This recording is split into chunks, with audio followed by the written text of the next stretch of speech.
فأنا ناصح لإخواني بالصدع بالحق تبيض وجوههم. السكوت في مسألة الحزبية يضرها، فاصدع بما تؤمر وأعرض عن المشركين.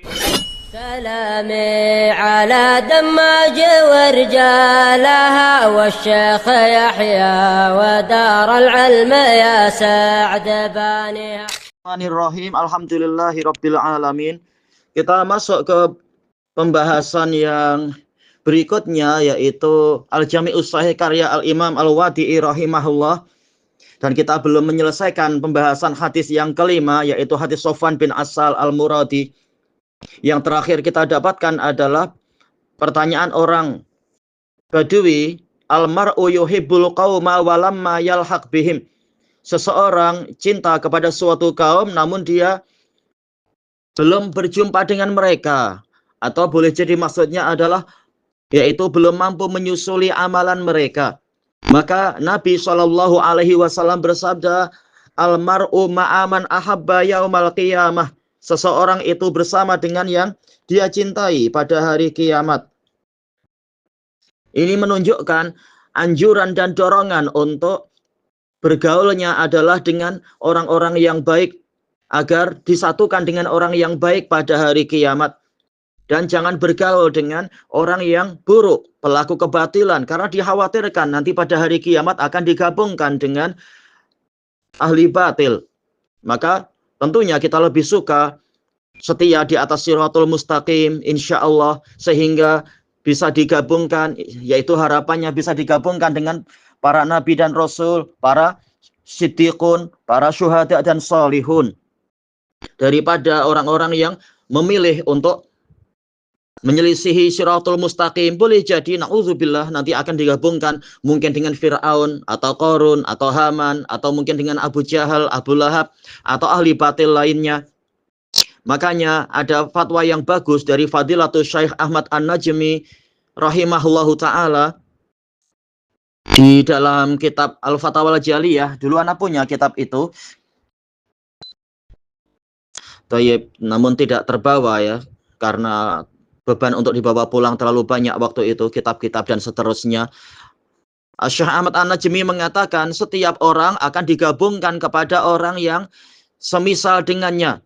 Maka orang musyrik akan digabungkan dengan kaum musyrikin, mubtadi'ah digabungkan dengan mubtadi'ah, khawarij yang berpendapat bolehnya memberontak kepada penguasa muslimin, bermudah-mudah mengkafirkan dengan sebab dosa besar dan menghukumi pelaku dosa besar kekal di dalam neraka. Maka mereka akan digabungkan dengan orang yang mirip dengan mereka. Maka kita khawatir jangan sampai kita malah bergabung dengan para mubtadi'ah di dunia, karena dekat-dekat dengan mubtadi'ah, dekat-dekat dengan pengekor hawa nafsu, sudah jelas dia membangkang, sudah jelas dia memang menyombongkan diri terhadap al-haq, lebih mengikuti ra'yu atau perasaan atau ego. Tahu-tahu kita tak mau berpisah dengan dia, maka dikhawatirkan nanti di dunia kita dinilai memang kita sama dengan dia, dan di akhirat kita digabungkan dengan dia, na'udzubillah. Karena seseorang dinilai berdasarkan dengan orang yang dekat-dekat dengan dia setelah ditegakkan hujah tapi tak mau berpisah, ya berarti dia digabungkan dengan orang itu. Sebagaimana di dalam Masail Imam Abu Dawud terhadap Imam Ahmad bin Hanbal. Beliau mengatakan, saya bertanya kepada Abu Abdullah Ahmad bin Hanbal, saya melihat ada seorang lelaki dari ahli sunnah, namun dia bersama seorang lelaki dari ahli bid'ah, apakah boleh untuk saya tidak mengajak dia bicara? Maka Imam Ahmad mengatakan, jangan engkau lakukan itu, yaitu jangan langsung tidak bicara kepadanya. Kenapa engkau tidak memberitahu dia dulu bahwasanya orang yang engkau lihat bersamanya itu adalah ahli bid'ah? Yaitu apa? Ajari dia dulu, bagi tahu dia. Kemudian jika orang ini mau untuk tidak lagi bicara dengan ahli bid'ah tadi, ajak dia bicara, yaitu dia mau mendengar nasihatmu, mendengar hujahmu bahwasanya orang yang itu adalah ahli bid'ah, jangan berdekatan dengannya. Maka akhirnya dia mau untuk meninggalkan orang itu, tak mau lagi bicara dengan orang itu.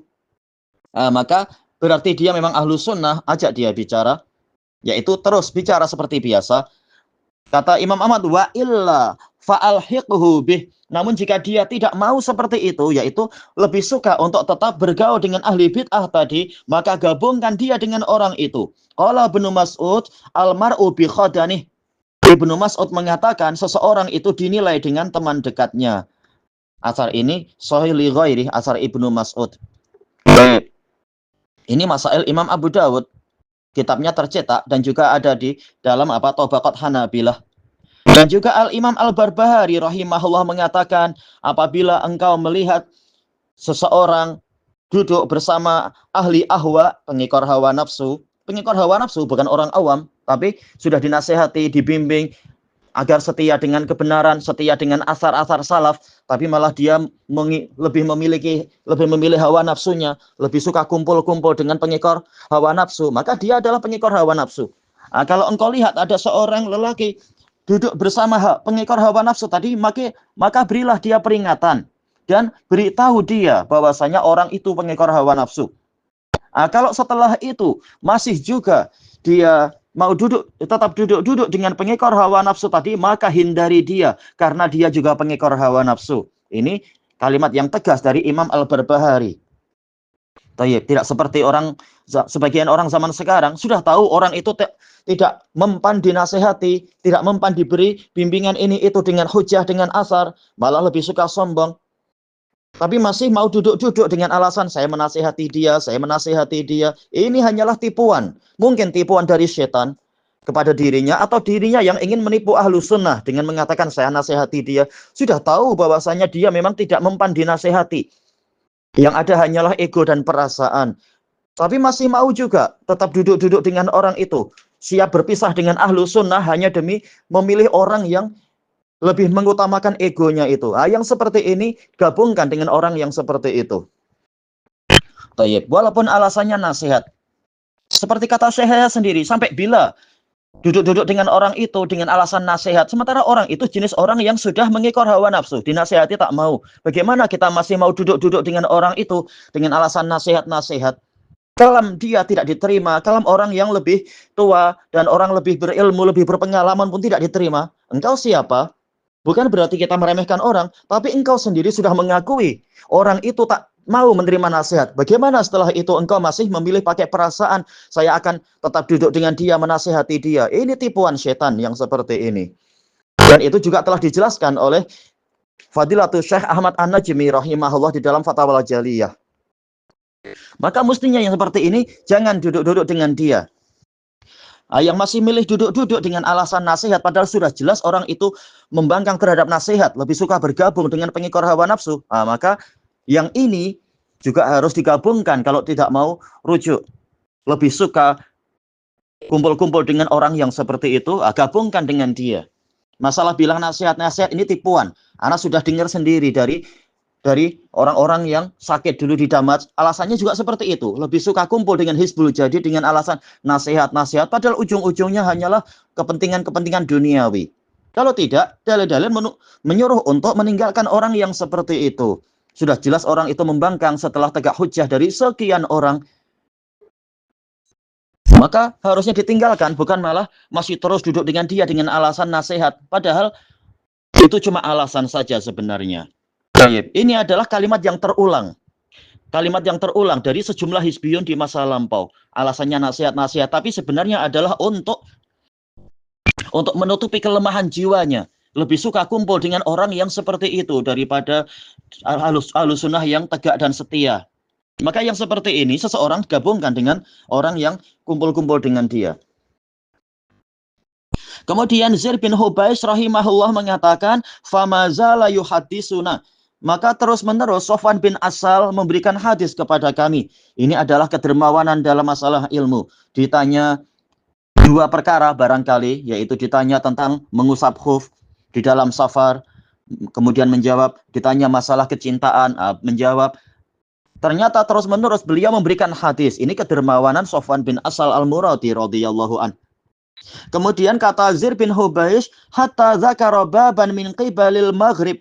Sehinggalah beliau menyebutkan suatu pintu dari arah barat, masiratu ardihi, yaitu perjalanan untuk menempuh lebarnya pintu tadi, au yasirur raqibu fi ardihi, atau seorang pengendara itu bergerak untuk melintasi Lebarnya pintu itu arba'in au sab'ina aman. 40 tahun atau 70 tahun. Ini kemungkinan adalah keraguan dari sebagian rawi. Atau boleh jadi maksudnya adalah kalau dengan jalan kaki perlu 70 tahun. Tapi kalau dengan berkendara hanya perlu 40 tahun. Tapi tetap itu pun sangat luas sekali. Gambaran yang seperti itu. Dan ini menunjukkan lapangnya, luasnya rahmat Allah Ta'ala untuk orang yang mau bertaubat. Orang yang mau bertaubat ya, bukan orang yang malah menyombongkan diri dari taubat. Bahkan rela berpisah dari ahli sunnah demi terus berdekatan dengan ahlul batil, bukan. Tapi orang yang mau taubat diterima. Walaupun syirik akbar, walaupun misalkan dosa kufur akbar, atau mungkin kemunafikan, atau mungkin kefasikan, atau mungkin maksiat. Selama dia ingin bertaubat dan memenuhi syarat-syarat taubat, maka taubatnya diterima. Pintu taubat masih terbuka lebar sampai sekarang.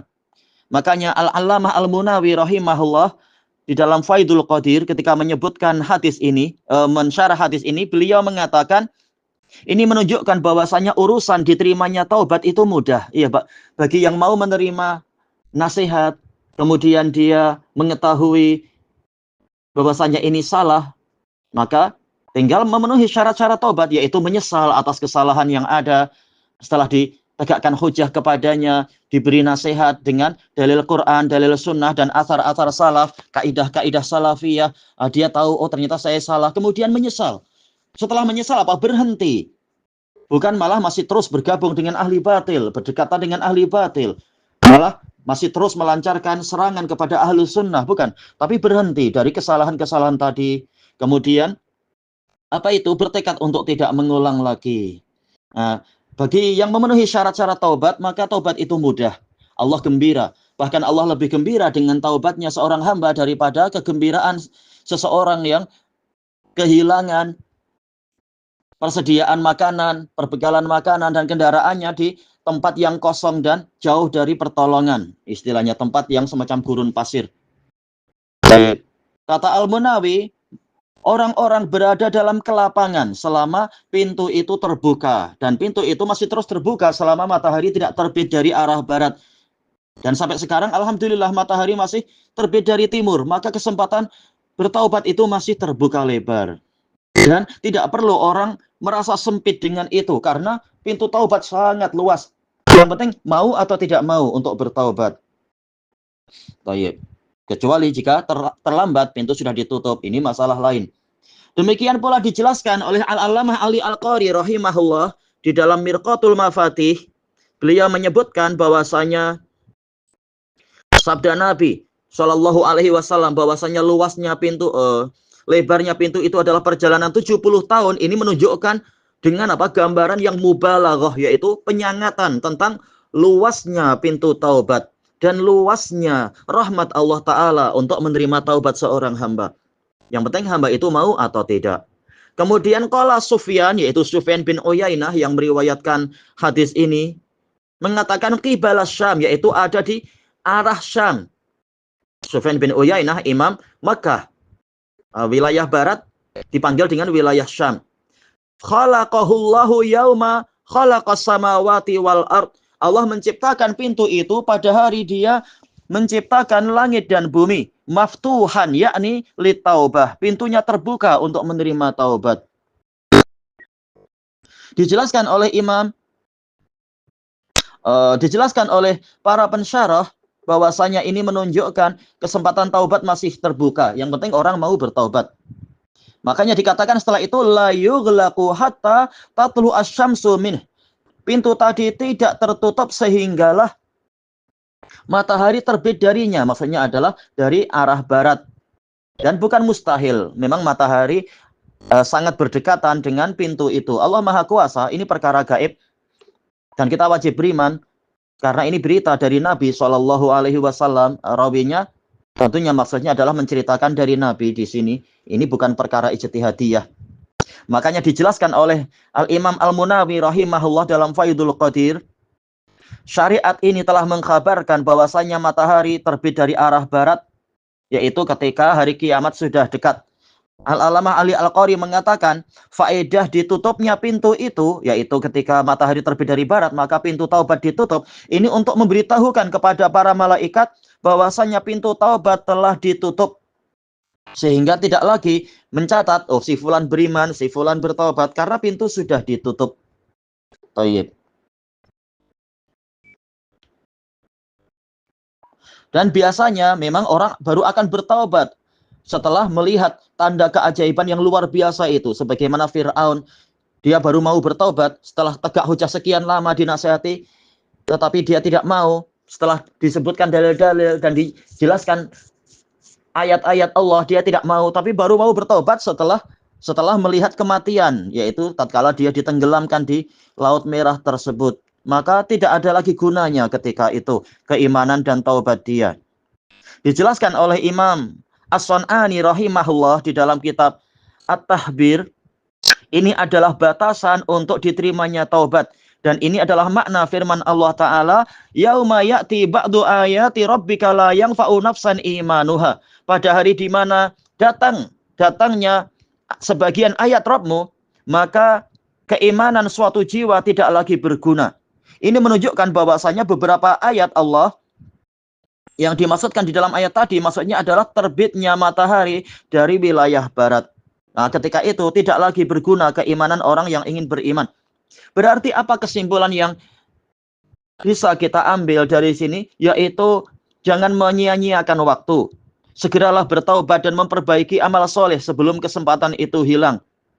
Makanya dijelaskan oleh Al-Imam Ibnu Rajab Ad-Dimashqi di dalam Jami' Bayanil Ilm Jami'ul Ulum wal Hikam, ketika menyebutkan hadis ini, beliau mengatakan, maka yang wajib atas seorang mukmin adalah bersegera mengerjakan amal soleh sebelum dia tidak lagi mampu untuk mengerjakannya. Dan dia dihalangi antara dirinya dengan amal soleh. Mungkin tidak mampu lagi karena pintu taubat tertutup, yaitu tatkala matahari terbit dari barat, atau tidak mampu karena matahari kehidupan kita sudah hampir habis, yaitu nyawa kita sudah sampai di tenggorokan, na'udzubillah. Makanya beliau mengatakan boleh jadi disebabkan karena sakit yang menghalangi amal-amal, atau karena kematian, atau dia mendapati sebagian ayat yang tatkala ayat itu sudah muncul tidak diterima lagi amalan. Baik. Nah, kemudian Al-Imam Al-Wadi'i rahimahullah menyebutkan sanad yang lain, wa qala al-Imam Ahmad rahimahullah, haddatsana Affan, qala haddatsana Hammad bin Salamah, qala akhbarana Asim bin Bahdalah, Anzir ibni Hubaysh, qala ghadautu ala Safwan bin Asal al-Muradi. Ghadautu yaitu saya berangkat. Karena asal dari ghadwah itu adalah berangkat di waktu pagi, ya. Boleh jadi memang beliau berangkatnya adalah berpagi-pagi, di waktu pagi. Makanya ghoda dipanggil ghoda, yaitu sarapan, dipanggil ghoda karena dia makan di awal pagi. Namun boleh juga terkadang ghoda itu adalah mutlaqu alintilaq, berangkat, sekedar berangkat dipanggil ghoda. Tapi asalnya memang ghodwah itu adalah berangkat di waktu pagi. Sebagaimana dijelaskan oleh Al-Asfahani dalam Mufradat Gharibil Quran, demikian pula Ibnu Mandur dalam Lisanul Arab, dan Ibnul Asir dalam An-Nihayah fi Gharibil Asar. Asarnya sanad tadi ya, Affan bin Muslim As-Saffar, beliau Abu Utsman Al-Basri, siqatun sabtun ahlus sunnah, murid terbaik dari Hammad bin Salamah. Hammad, ya tadi itu Hammad bin Salamah ya, Abu Salamah, Hammad bin Salamah bin Dinar Al-Basri, siqatun sabtun imam, Sunni, murid terbaik dari Sabit Al-Bunani. Adapun rawi-rawi yang lainnya sudah pernah kita lewati, sama seperti sanad yang sebelumnya. Maka sanad ini hasan karena Asim bin Bahdalah Soduk. Kembali ke isi hadisnya tadi, ghadautu ala Safwan bin Asal al-Muradi. Saya berangkat atau mungkin berangkat di waktu pagi menemui Safwan bin Asal al-Muradi, sahabat Nabi. As'aluhu anil mashi alal khuffain. Saya menanyakan kepada beliau tentang mengusap khuf.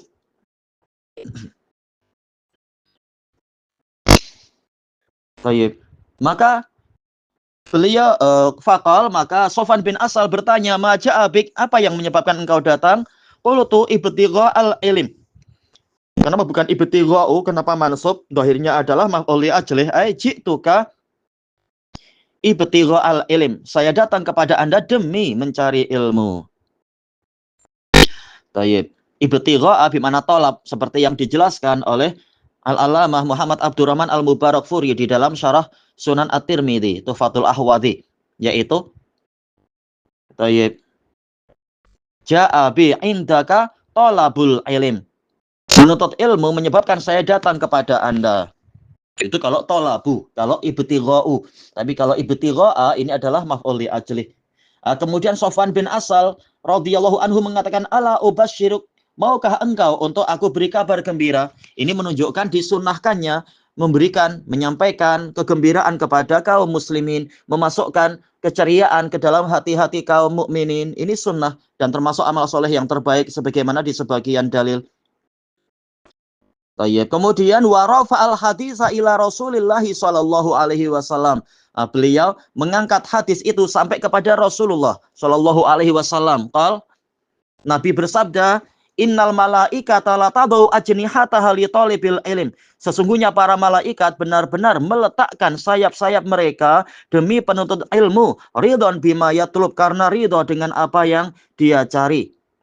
Ini menunjukkan bahwasanya sanad yang pertama bicara masalah malaikat meletakkan sayap, ini memang hukumnya marfu, yaitu Sofwan bin Asal bukan hanya bicara dengan ro'yunya, tapi menyandarkan kepada Nabi. Berdasarkan apa? Riwayat Imam Ahmad ini menunjukkan ini memang kalam Nabi.